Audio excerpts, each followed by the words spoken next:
Honestly, if we were to get a foster call with the child characteristics, we might be hesitant to say yes, but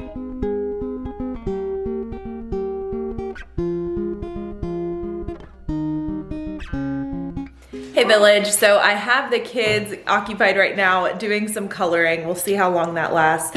But I want to check in with you all and show you a bit about how our days are going so far. So it's been a couple weeks now. We've had Darcy and Sawyer both home all day. Darcy still has another week before she starts half-day kindergarten, and we're still trying to get into a routine. So the weather is finally getting a little bit cooler. I'm not big on the super hot days, and so I'm very excited that we have an opportunity to go on some morning walks, really get out, enjoy the fresh air without just dying from the heat. So this morning we all went for a walk, and Darcy really wanted to help by pushing Sawyer. So we did a quick walk around the neighborhood, stopped at the playground, made sure to let them, get out some of that energy. It's been raining a lot, so getting outside has been a bit rare. And we also went to the tennis courts, which is a really good place for them to run around and conveniently has a door that you can shut. But I'm just kidding. I wouldn't leave them there, don't worry. And then we went to the lake to see the ducks. This is a highlight for both of them. And Darcy wanted to show off her nature finds. When we got back, I wanted to make sure they had a pretty balanced snack. So I got these sweet potato crackers, got organic protein chocolate milk, and added some blueberries in there as well. I'm trying to be a little bit better than just giving them packaged snacks, and I have to be honest, that is a go-to.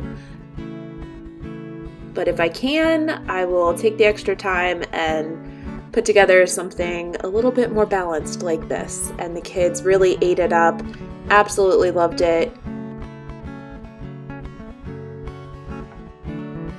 And while they're eating their snack, I'm actually able to eat my breakfast. So I made some scrambled eggs, and I've been putting this basil pesto on everything. So I put it on some toast and put the egg on top. And then we did a little tickle and fight on the floor, which the kids love to do, and Crosley decided to smudge the camera and lay in front of the camera, so you get a good view of his skin tag throughout this video. And then I set them up with their coloring, and this usually lasts about 5 minutes for Sawyer, but Darcy loves to color, so it occupies her for a while.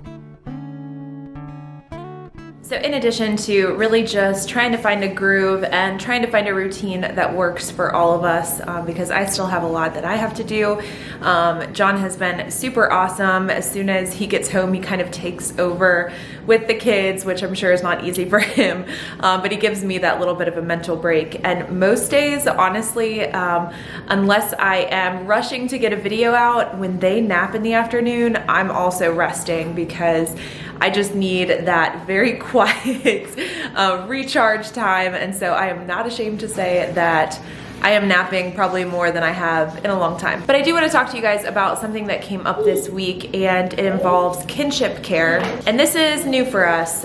We are a licensed foster family. When there are kids who are removed from their home due to abuse or neglect, we could get a call and they could stay with us until they're able to return home or until another permanency option is reached. And with kids who are removed from their home and their family, the first option really should be kinship care, because you want to have the kids stay with family instead of strangers. That seems a little bit obvious, but that's referred to as kinship. So there are going to be aunts, uncles, maybe even neighbors or coaches, teachers. Anyone who has an existing relationship with the child can be considered as kinship. And if they're willing and able to care for the child in that same way, the child can be placed with them. And there is a lot of discussion as far as what resources kinship gets versus foster caregivers. And a lot of kinship caregivers will actually go ahead and get licensed as a foster family.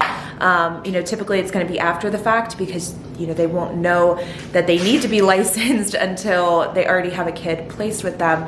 But basically there are kinship caregivers who are going to get licensed as a foster family because there's more support and more resources. So in a nutshell, that's a little bit about the difference between foster and kinship.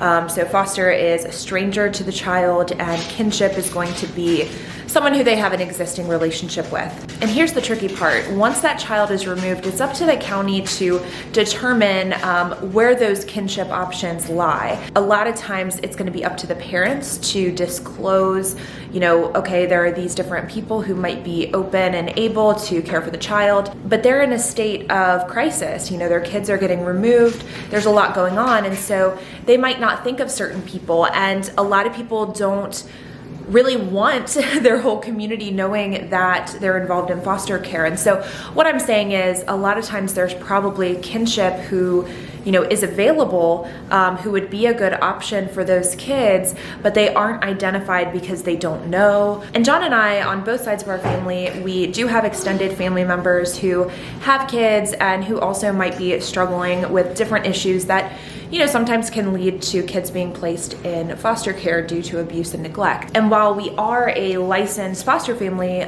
those kids have been placed elsewhere, typically with grandparents. But this week we did get a call from a family member who was basically giving us a heads up that they weren't sure of the situation, but that there might be someone in our extended family who might need a place to stay. And there's not really much that we are gonna choose to share on the channel. We don't feel like this will end up happening, but we did, try to understand the situation better. We tried to give a little bit of advice so that that extended family can, kind of know what their next course of action is. And again, I can't really share the circumstances, but, basically just shared with them, if this were to happen, we would recommend going this route and then contacting us. And John and I talked about if it was something that we were open to doing. I guess what I can share is that, there is a kid in part of our extended family who is in what they refer to as shadow kinship. So it's where child services is not involved. It was kind of like a voluntary agreement that the child would live with another family member. And there's positives and negatives with this, because the positives are that they aren't involved in the system, so you don't get a lot of that bureaucracy. But at the same time, the child and the family is not getting the resources and support to really heal and come together. So what kind of is happening is that kinship provider doesn't know if they're going to be able to continue to care for the child. And so the family is just kind of exploring different options. And John and I both agreed, this is a kid who we've talked about before. We know that there are some behavioral issues, and honestly, if we were to get a foster call with the child characteristics, we might be hesitant to say yes, but because it's family, and because we know we would have additional support with the family as well, we know the history, we know the circumstances, we just have more information. And so it's a situation where, we would say yes, because it's just something that we would do. And we don't feel as though it's going to get to a point where this kiddo is going to be moving in with us, but it still is a possibility. And we're ready for that. We're on a break right now anyway, and because we're kinship and it's a county that we haven't previously dealt with, there doesn't seem to be many issues that would arise. Sawyer's getting restless with his coloring, so I might have to wrap this up, and I'm sure I'm gonna look back at this and be like, what was I even talking about? Yeah, see, the kids are getting restless.